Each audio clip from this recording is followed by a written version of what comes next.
Hi everyone! In this video, we'll be talking about the Las Vegas market updates. What's going on this year, 2020, and what are the stats for October?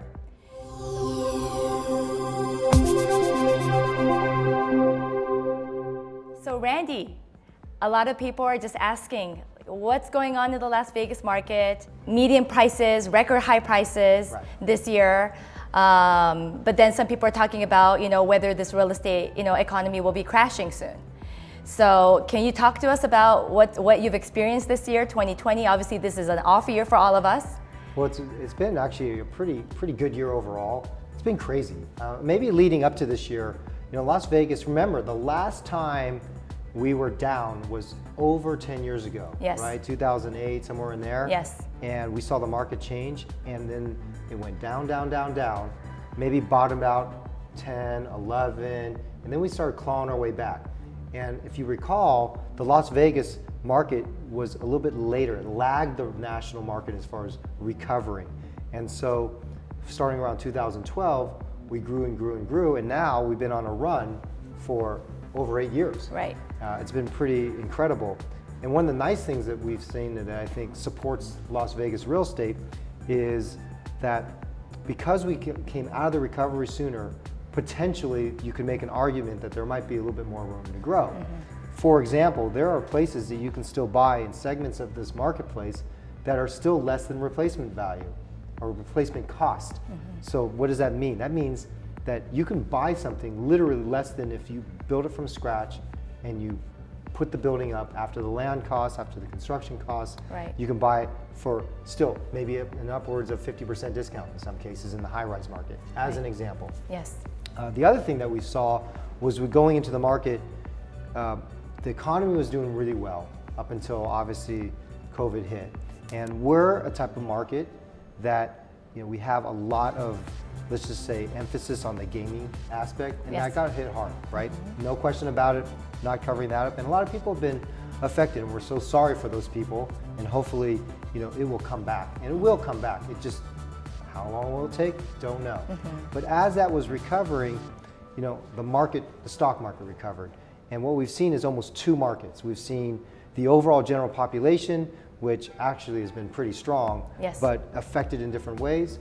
And then in the affluent market, those folks, for the large part, have been doing very, very well, and they have an appetite for real estate. Mm-hmm. Combine that with some external factors from people for tax reasons like California, mm-hmm. making a transition to Vegas and continuing to do that. Yes. Not just for the tax situation, but for the improved lifestyle. I mean, we have world-class restaurants still, great entertainment. Mm-hmm. Hey, heck, relatively great weather. Yes. To most of the country. Mm-hmm. Right now, as you can see, looking outside, it's 70 degrees and absolutely gorgeous, mm-hmm. right? Absolutely. So you put all this together, and you you try to make sense of it. Mm-hmm. You say, what happened? And for the most part, we were down and during COVID, and we thought there's no way that we're going to make up this time, but hopefully we'll get to some type of normalcy coming out the end. Well, that hasn't happened, mm-hmm. and I'm sure.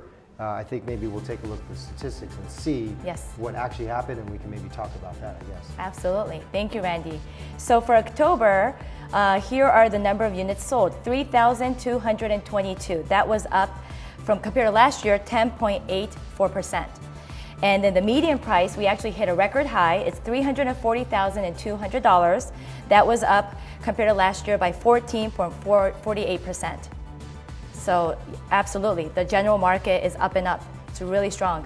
Yeah, so that puts us on pace for a pretty good absorption. That's 40,000 homes in the city. And I bet you that number would go higher if the developers could have caught up, because they pulled back earlier in the year and now they're trying to play catch up. Mm-hmm. But as you know, there is a lag in developing your inventory.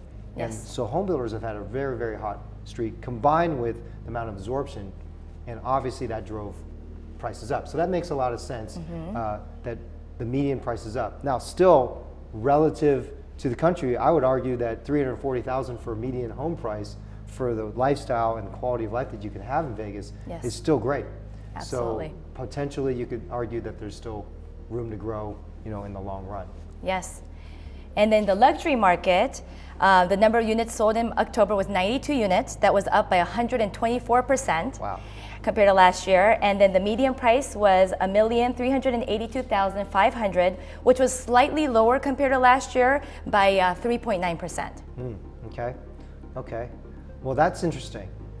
The first number of the sales being up, it's been a huge surprise. You know, we drive around and there's so many of our clients are actually in that category. Yes. And what we're finding is that inventory is tight. There is very low supply out there, and it's creating a frenzy. If you have a quality home in a quality neighborhood, potentially even if it has a more modern or newer look, you probably are getting quite a bit of showings and quite a bit of attention right now. Yes. Some of that might be from the influx of, again, Californians coming over, and you know, $1 million to us is a luxury market. Yes. But maybe $1 million to them is not nearly as high, so it's relatively affordable. Yes. So with the tax savings that they're benefiting from, it's not a large purchase. That in combination with interest rates, people taking advantage of that, really make the market affordable on both ends of the market. Now, what is a little surprising is maybe the dip. Yes. What is it, almost 4% dip? Yes. Month over month. Now, Yes. month over month is sometimes tough, right? If I took a year over year, I'm not so sure if that number holds up. But possibly there's just so much more volume of homes selling that the median price doesn't necessarily talk to appreciation or depreciation necessarily.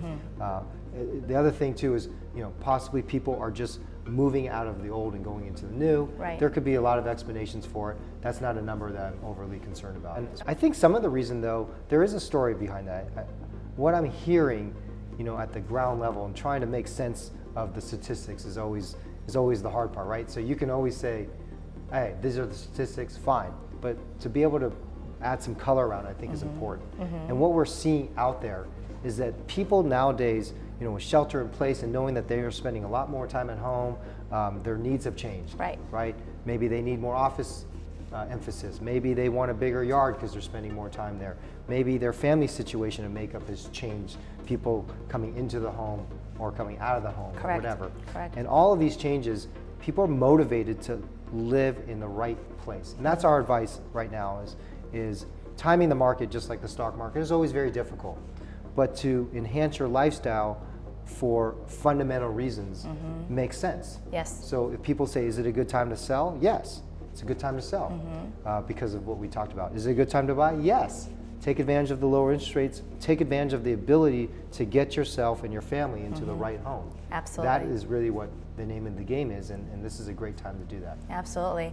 And, you know, personally, I've seen a lot of clients, you know, obviously there's a lot of relocation from California. We talked about the state, you know, the tax benefits, the no state income. Talk to us about multifamily. And, you know, you touched on that right now. You know, people are looking for that lifestyle, especially the quality of life is so important right now, especially with the shelter in place. So a lot of families want to move in together. And so a lot of the multi-gen, you know, the in-law suites are becoming really popular, especially the new construction, the home builders are implementing that into their design, which I think is fantastic. Can you talk to us about that and, you know, I guess the increase in people moving in with other family members? Yeah, like we talked about, the needs are different nowadays, right? If it's a multi-generational situation like you're talking about, maybe they want separate entrance and quarters into their home with actually 2 kitchens, folks. You know, or two suites, 2 living areas, but not the formal living room and the great room that you saw in a more traditional home, but 2 great rooms or 2 rooms kind of separate.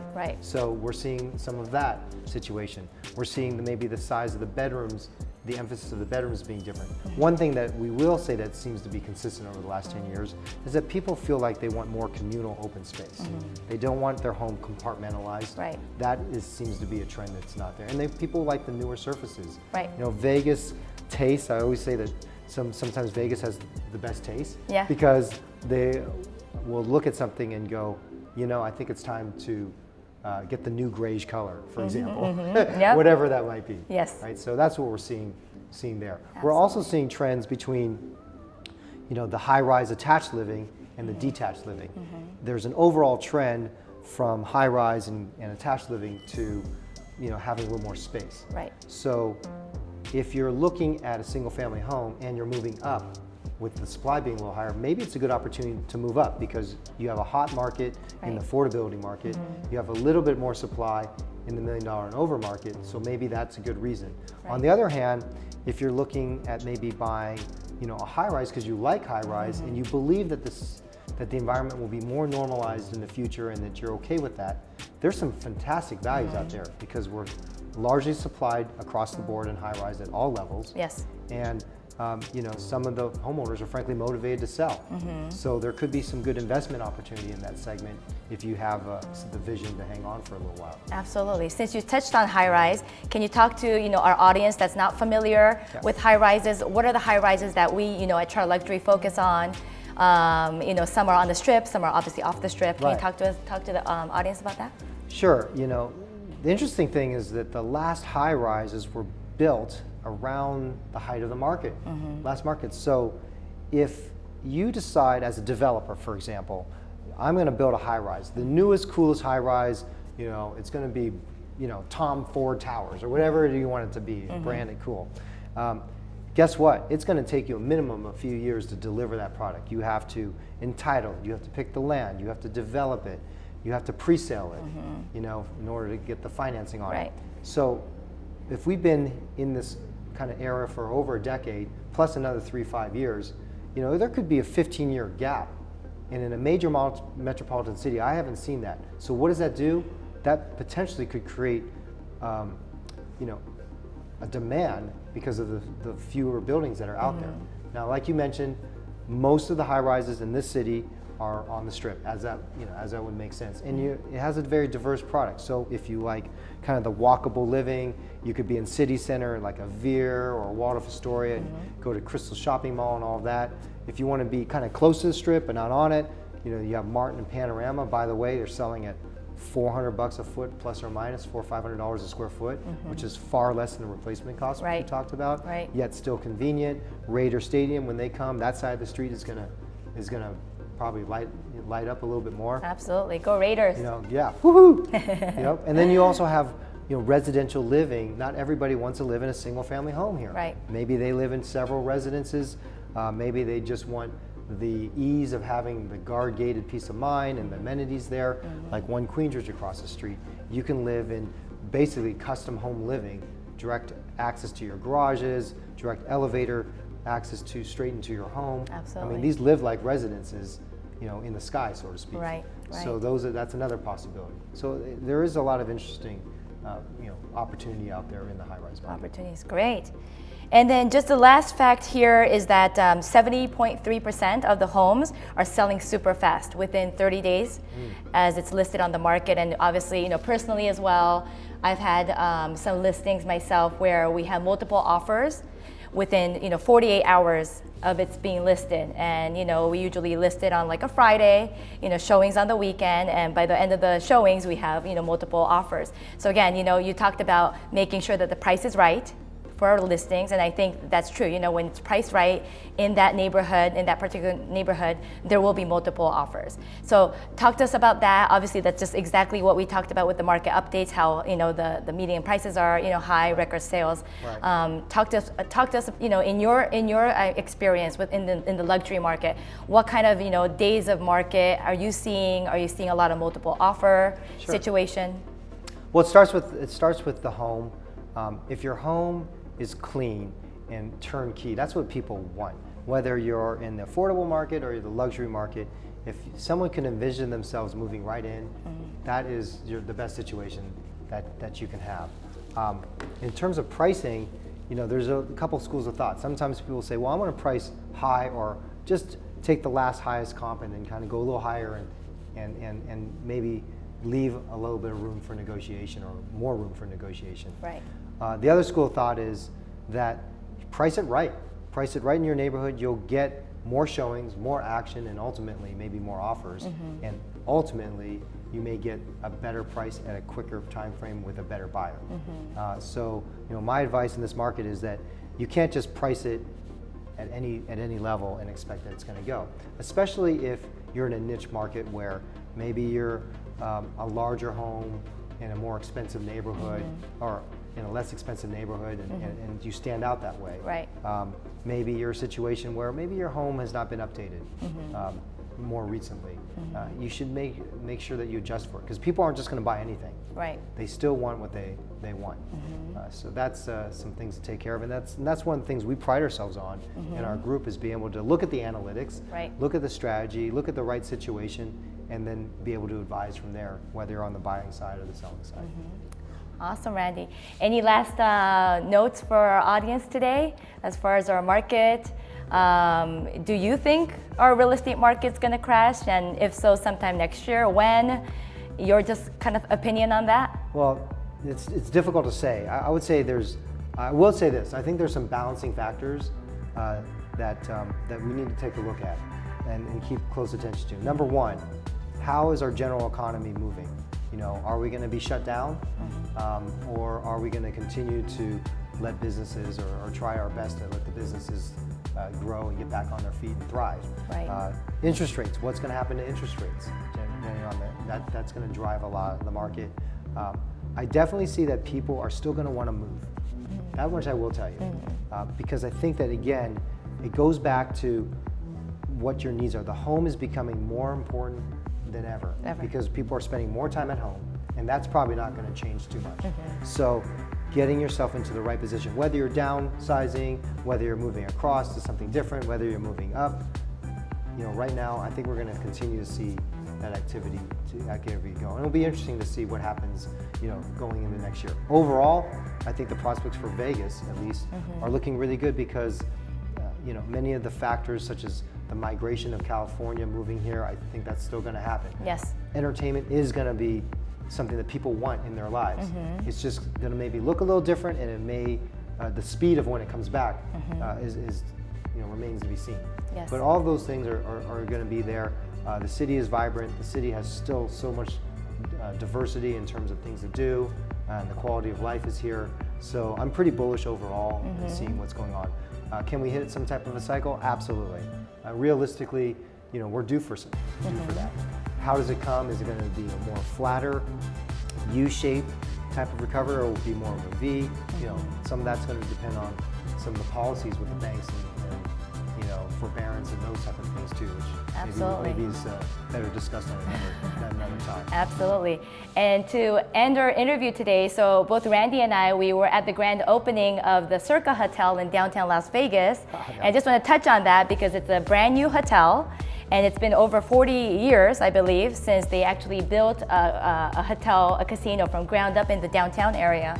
It's pretty much changed the game, in my opinion. I mean, what do you think about the Circa Hotel? Well, first of all, if you're a sports fan, folks, that screen, I think they have, what's the size of that screen, Kaori? I think it was like 143 It's 2 stories by like as wide as the casino, and you can see it from about anywhere you walk around. So that's pretty incredible, whether you're a sports fan or entertainment, just to have that screen in front of you. Right. The restaurant was Berries. Yeah. was really neat, and hopefully they'll have a good run and be very successful. You know, this city is always about creating and pushing the bar about what's new and what's exciting in entertainment and restaurant and in the experience. And that's one of the things I think that Vegas will always be about. Yes. That makes us unique and will keep people coming. Yes, 100%. So for our audiences, please check out Circa Hotel. It's the brand new casino in downtown Las Vegas. And we'll have other videos coming up to talk about other developments that are currently under construction and some exciting new projects that will be coming on the Strip next year. So stay tuned. Thank you so much, everybody, for tuning in. And again, please subscribe, like, comment, and hit that notification bell. We will be uploading new content every week. And thank you again for tuning in. Have a nice day.